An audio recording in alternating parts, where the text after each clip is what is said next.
If you feel stressed or anxious when you open up your wardrobe doors, then today's video is for you. We're doing an easy wardrobe cleanse.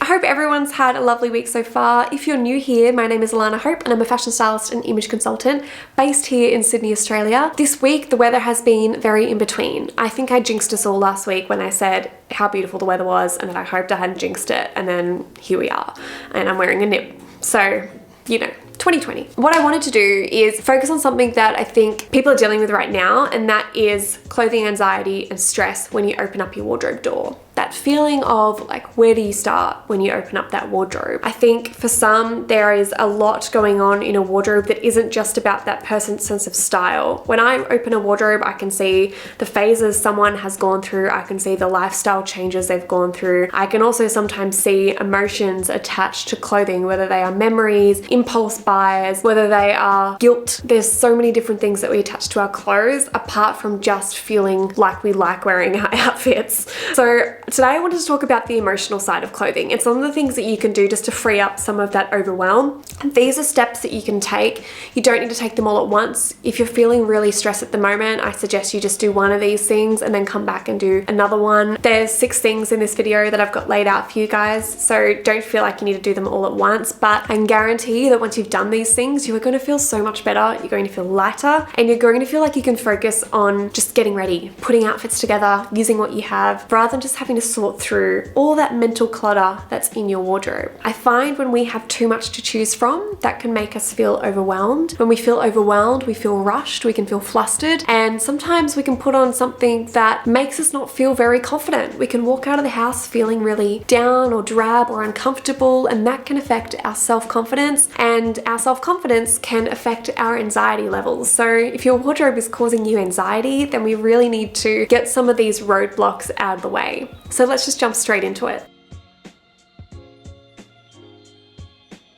So the first thing we're going to do is we're going to look at your broken and repairable pieces in your wardrobe. So I think it's always easy to start with the things that are broken. This could be things like old bras that have lost all their elasticity. It could be underwear and socks that have also lost their elasticity or have been worn for way too long. So this could be something with ripped seams that are so ripped that you are unable to patch it, or a tailor won't be able to help you. It could be a garment that is so worn out that it's become transparent, or it's got so much pilling on it that it's patchy in certain areas and you are unable to fix that. It could be broken shoes, say a snapped heel, or the toe has lifted and it can't be stuck back down. It could also be stained pieces like stained armpits and stained collars that have gotten so yellow that no amount of bleaching, no amount of washing, no special treatments are helping them, and it's time for those pieces to go. And then next, go through your wardrobe and pull out anything you know needs to go to the tailor. So this could be something like getting your jeans hemmed, it could be shortening a sleeve, it could be adding darts to something, perhaps because you've lost weight or you wanted to add a bit more shape to a garment. It could just be a general repair. Let's say you've got a broken zipper, a lot of buttons have fallen off and you don't know where the other buttons are. The other thing you could be doing is remodeling a piece you already have at home. Those things that we take home with the intention of fixing, we very rarely think about actually fixing them after they've gone back into our wardrobe. They either sit there unworn and they might come into our mind and we think, oh, I've got to go take that to the tailor, but we never do. So if you are in that position and you know you have some pieces in your wardrobe, just pop them in a bag and go and pop them in the boot of your car, or pop some of them in your handbag and make a stop to the tailors, and you'll feel a lot more accomplished and you'll have something to look forward to bring back into your wardrobe that fits really nicely. Now the next one is clothes that give you bad memories. It's surprising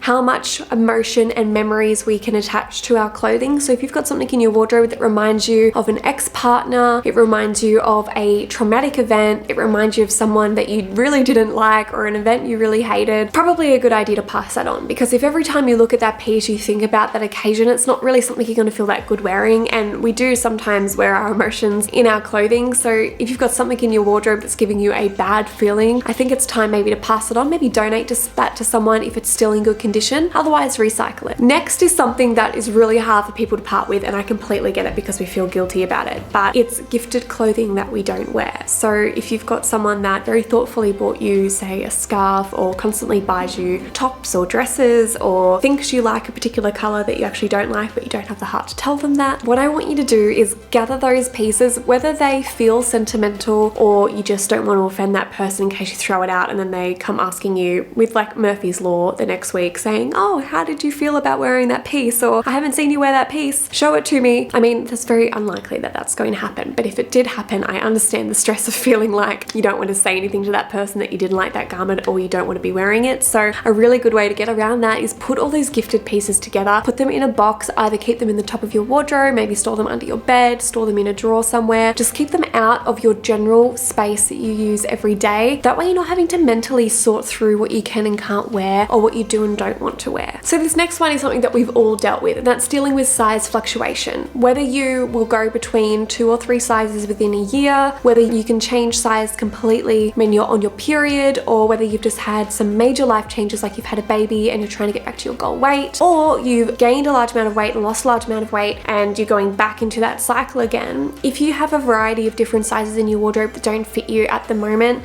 and some of those sizes make you feel bad about yourself, then what you need to do is, instead of throwing those pieces out if you think you're going to go back to that size, just put them in another part of your house or another part of your room where you're not seeing them and reminded of them every single day. Now this next one is clothing that has tags on it or new shoes that are still in boxes. I agree, this year was a bit of a write-off. We might have purchased things that we thought we would have gotten the use out of that we haven't yet. Now, excluding those pieces, think about the other pieces that you have in your wardrobe that still have tags on them that still haven't been worn. Ask yourself why that is. If you don't think you're going to wear them, while they're in this condition, it's a really good opportunity to sell them, make yourself some extra money. The other thing you can do is group them together, put them down one end of your wardrobe. That way you're either reminded to wear those pieces, or if you're having second thoughts about that item, you're reminded just to sell them. So this next one is assessing your hanging space. Now, when I go to new houses and I see new wardrobes, there's often 2 things that I'm finding that can cause a lot of, I think, mental clutter, can cause a little bit of overwhelm when you open the wardrobe, and that is when your hangers are all mismatched. It doesn't need to be that every single hanger is exactly the same. That certainly does help. It creates uniformity and you can see everything on the same level. But when you've got a variety of hangers that hang much lower than others, you've got some of those 4-prong hangers that can carry 4 pairs of pants, you've got 20 camisoles on one hanger,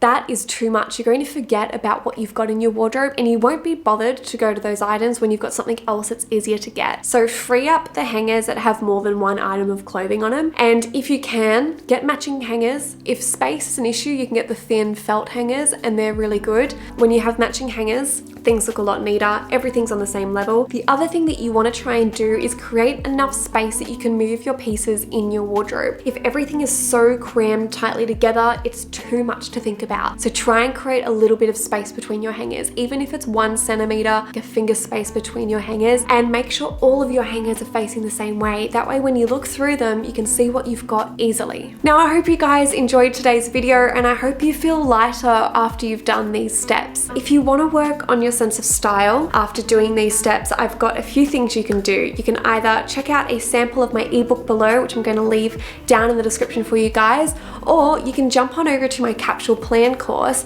and learn how you can plan out your sense of style and create a capsule wardrobe that reflects your lifestyle and the things that you get up to on a day-to-day basis. If you're feeling like there are still a lot of roadblocks ahead for you when it comes to your sense of style, or it comes to just navigating your wardrobe or shopping in general, if you're feeling frustrated or anxious or uncomfortable, there are a lot of emotions that we attach to this part of our lives. So let me know in the comments below if there's something specific you think you could be getting a little bit of help with. I'd love to hear all about it. I know that the wardrobe is not just a place where we're just putting outfits together and feeling fabulous all the time. I know it can give us bad feelings sometimes, and I want to help you guys work through that and create a much happier space in your wardrobe. Now, I look forward to seeing you guys next week for another video, and please remember to like and subscribe if you liked this video. I'll see you guys later.